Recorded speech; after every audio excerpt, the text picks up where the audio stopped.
Andito pa rin tayo sa Taichung, Taiwan. Siyempre, walang humpay na pagkain na naman ang gagawin ng Mami Chris ninyo and the entire fam. Tapos matitikman natin ang sobrang trending na ice cream na mabibili mo dito sa Hogwarts-inspired na ice cream shop. Tapos sumakay kami ng rail bike. Ang ganda-ganda doon!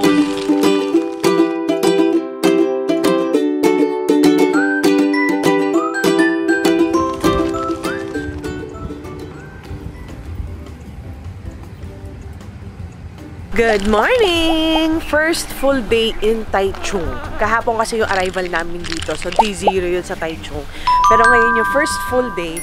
And eto talaga yung gusto kong mangyari. Yung tayo ay makapag-rail bike. Liam! Ano po? Medyo malabing ngayon. And very light jacket lang yung suot namin. Mga windbreakers lang. Kasi ang theory ko, or prediction ni Mami Chris is, mamaya, nagiging sobrang mainit. Kaya okay lang yan. Hindi pala ako nag-ayos ng buhok. Ano? Wala ng buhok ko. Pero... Okay, so having said that, tara na. So yan, buti nakakuha tayong taxi. Right paglabas natin. Kaya papunta na tayo doon. Buti alam na ni driver saan papunta. Tapos sinabihan na niya tayo dapat may reservation. Which ginawa natin yesterday.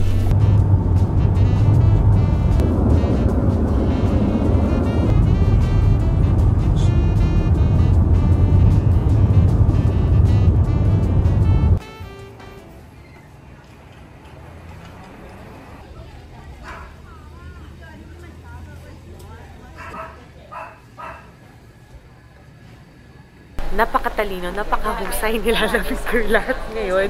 Nagulat ako kasi kahapon, nakasando lang ako, pinapawisan ng bongga yung kilikili ko. Kaya sabi ko, magsasand si Mami Chris, tapos magla-light jacket lang. Wala nga akong balak mag-jacket ngayon kasi akala ko magiging kapareho kahapon. Pero it's now mag-9 o'clock. Hindi ko na basta 9 o'clock. At nilalamig kami, girl. Dapat dinala ko yung balabal ko. Medyo nagkamali kami sa aming pagdidesisyon na naka-shorts pa kami lahat, oh. O, diba? Ang saya namin. Doon yung mga tao nandito naka-puffer jacket. Pero, ayun kasi, naalala ko kung nagpunta kami doon sa, sa Shifen. Ganito rin yung itsura doon eh, oh. Kaso ang init sobra. Siguro ang laking bagay nung cloudy pala kasi today. Pero kasi tingnan ko yung temperature kahapon tsaka nung mga nakaraan, pareho lang. Ang pinagkaiba lang cloudy today. Pero ayan, nilalamig tuloy ng bong ang mami nyo. In other news, hindi ko ata na-chika sa inyo nasan tayo. Old Mountain Rail Station. Ayan, makikita mo yung rail station. Sa ganyan tayo sasakay mamaya. Yan. Oo. At ako kinakabahan kasi pag humahangin. Lamig ako. So, medyo nagkamali kami ni Mami Chris sa pagtansya ng weather. Kasi naman nakarang araw ang init. Tapos Pareho lang nakalagay. Oo. 23 tapos 12. Lahat. Pero kagabi kasi, napansin ko nung nung lumabas ako, parang paulan. Tapos medyo mas malamig siya compared sa mga other times. Nasa bundok nga pala tayo. So, mainit. So, hindi namin in-expecto. Ngayon, lahat kami tatlo, naka-light jacket lang. Pa kaming mag-ina. Kaya, di namin alam kung worst comes to worst, ibibigay ko yung jacket ko kay Liam. Dapat pala, may dala akong extra jacket na. Inisip ko na kanina eh. Matutan ko pa yung malaman. Ano yan? Okay lang, kaya yan.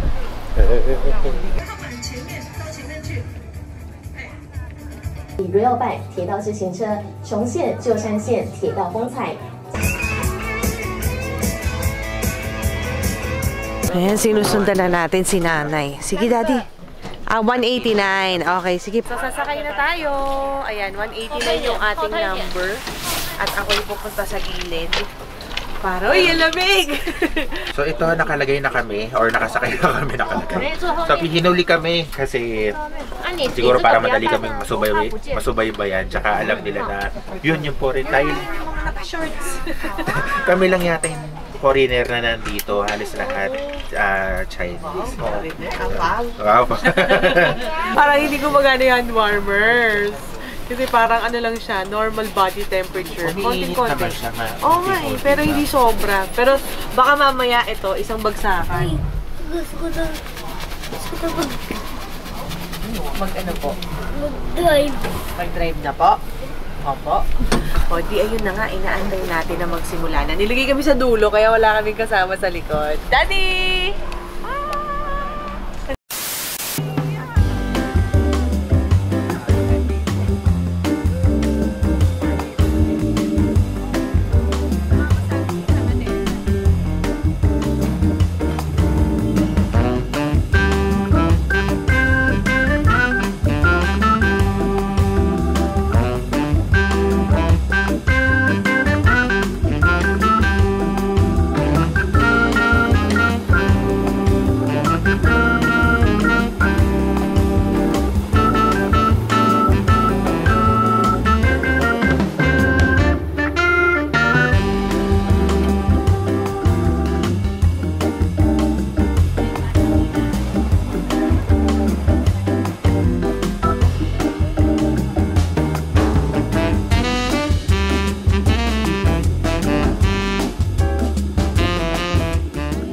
Andito kami ngayon sa ibabaw ng bridge.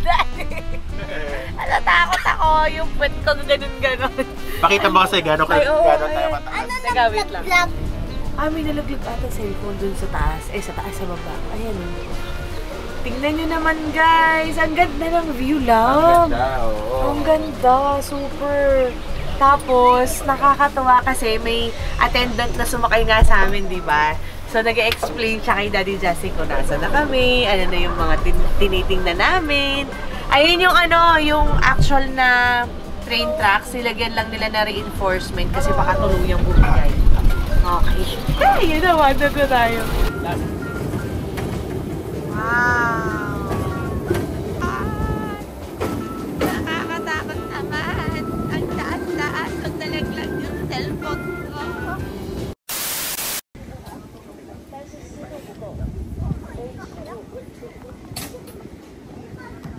Must pass through the long-term bridge. But after all, okay, you cannot use it. Daddy, para kang nasa movie set.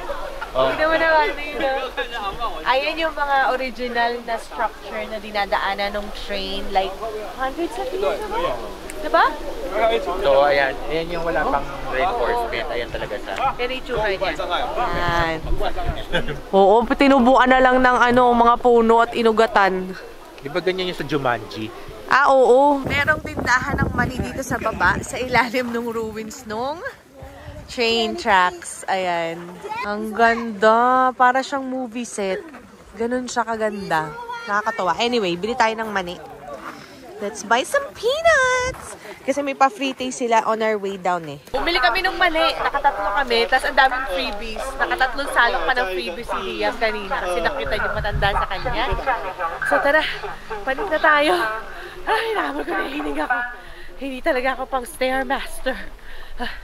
Sabi kasi, we only have like a few minutes. Could be mga, 10-15 minutes to like roam around to see the ruins up close. And then we have to go back. Pero, buti na lang may pamani. Nakakatawa. At saka, umaaraw na. Ang sarap na ng weather. This is the perfect weather. Okay lang yung lamig, basta umaaraw ng ganito, Daddy. Oo. Kahit paano, pampaano. Hi, hello. Welcome to here. Okay, thank you. Hello, nice to meet you. Welcome back to Taiwan. Thank you. Idea, yun na nga. Hinahabol ko na yung hininga ko. Baka makita ko na yung liwanag pagdating doon sa dulo. Nakakaloka. Okay. Pero ayan, mas maganda na ngayon yung video. Kasi, buhay na si Liam. Kanina, inaantok siya. Ngayon, gising na siya. Ayan, nandito na po tayo sa dulo. Actually, dito rin tayo nanggaling kanina. 下坡路段，请不要转动加速把手。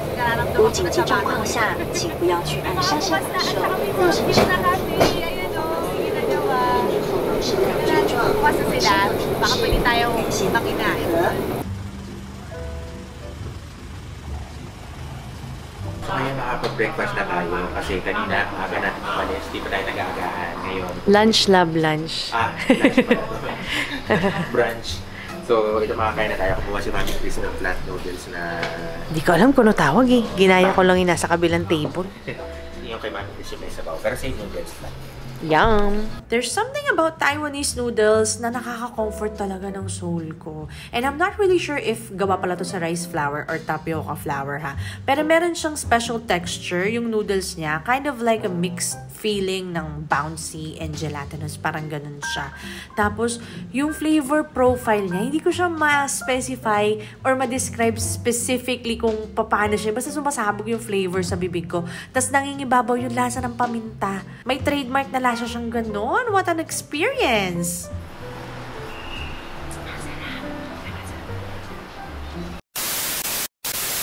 It's now nighttime. Nakatulog kami at eto pa lang kami ngayon para sa pangalawang gagawin namin for today. Nakakaloka. Kasi ang nangyari kanina, yun lang yung available slot na pwede namin i-take para dun sa activity na yun. Kaya ang aga namin gumising, medyo bangagers kami pag uwi, natulog muna kami, nagpahinga ng konti, and then, eto na tayo. Naglakad kami ng 3 kilometers. Yes, para dito sa lugar na to. Para pang exercise lang, pero look at that! This is the famous Miyahara. Miyahara na ice cream store. So tara, samahan niyo kami sa loob kahit ng ice cream!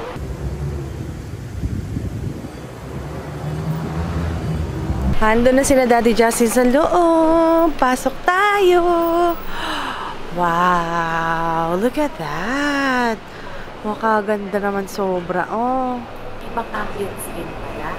Kapag pumunta ka dito ng ganitong oras, at ang daming chocolate. Dami chocolates. Gusto ko ng chocolates. Ayan, nakakatuwa naman yung lugar na to. Parang, ano daw to? Harry Potter inspired. Parang Harry Potter inspired daw ito. Ang ganda. Tingnan nyo naman yung mga gift boxes sa likod ko. Ayan o. Diba? Wow! Tapos may mga isda dun sa taas. Kaya sa kaya mag-ama ko. Dito sa loob, parang ano siya parang library yung itsura niya. Ayun. Tapos, ito po siguro.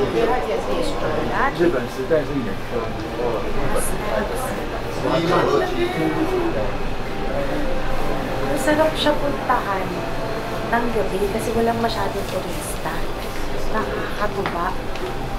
Ngayon, asan yung mag-ama ko? Kung sila nagpunta. Ayun na pala. Punta ko na si Daddy Justin. Daddy! Ganda, no? Or nice cream shop. The place is called Miyahara. Talagang pinuntahan ko to kasi lagi ko to nakikita sa TikTok eh. Very touristy spot nga lang siya. Kaya expect nyo na mahabang pila kapag sobrang rush hour, ano. Kaya pumunta kayo na maaga or late ka guys sa amin. Umorder na tayo. Medyo mahal lang siya. 280 kasi yung Sunday yung, pinili ko. Pero sige na lang, for the experience. Isa lang in-order ko kasi hindi naman ako sobrang malakas kumain ng ice cream. Malamang nito akong uubos si Daddy Justin nyo lang. Ayan na yung order natin. O, diba? 280 yan. Nandito kami sa may side street. At syempre, nagamit na natin yung aking sport. Gawa lang, ang spoon provided nila ay papel Daddy. Cheesecake. Sarap lahat ng flavor. Lahat masarap. Tapos may parang libreng isang isang scoop ng pineapple. Sobrang ganda ng store. Wala silang kainan. 200 meters?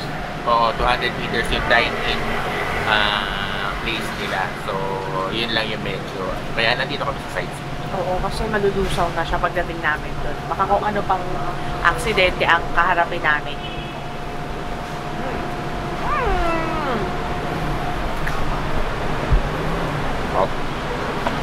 Sarap.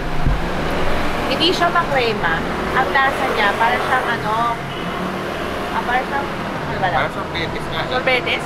Close sa sorbet. Parang tutti-frutti na sorbet. Parang gano'n. Parang homemade na... Parang gelato. Parang siyang gelato. Siya mahal. Super sarap. I highly recommend. Sobrang sarap mga kapatid. Pabalik tayo dito kung kaya pa ng oras bukas bago tayo mag-train papunta sa Taipei. Ang sarap ng pinya! Yung hindi ko in-order lab, yun ang masarap. Sobrang sarap. Sobrang sarap. I highly recommend mag 2 scoops kayo, tapos yung Sunday na, mag-share na lang kayo. Ang sarap at ang ganda niya. Pasensya na, medyo ikakat ko muna yung video for today ha, kasi may mga kailangan tayong gawin na biglaan. O, basta magkikita tayo sa susunod na vlog. Bye-bye!